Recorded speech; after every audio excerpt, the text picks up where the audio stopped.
एक गाना गा रही हूँ, गाना अच्छा लगा लाइक सब्सक्राइब शेयर करना, छोटा सा ही शेयर करना, कमेंट में बताना कैसे। बरह बरिस कया बहिन उमरिया हे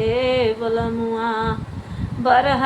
बरिस कया बहिन उमर हे बोलमुआ, कैसे कबित हैं दिनवा राति हो बोलमुआ, कैसे कबित हैं दिनवा राति हो बोलमुआ, बरह बरिस कया बहिन उमरिया, कैसे कबित हैं दिनवा राति हो बोलमुआ, कैसे कबित हैं दिनवा राति हो बोलमुआ, अरे सेजिया पे लोढ़ई काला नाग हे बोलमुआ, अरे सेजिया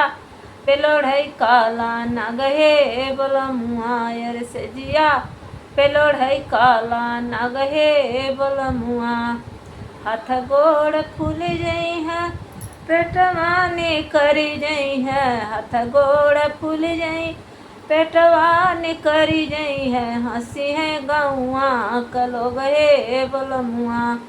अरे हंसी है नगरिया का लोग हे बोलमुआ, हाथ गोड़ फूल जई है पेटवा ने करी जई है, हाथ गोड़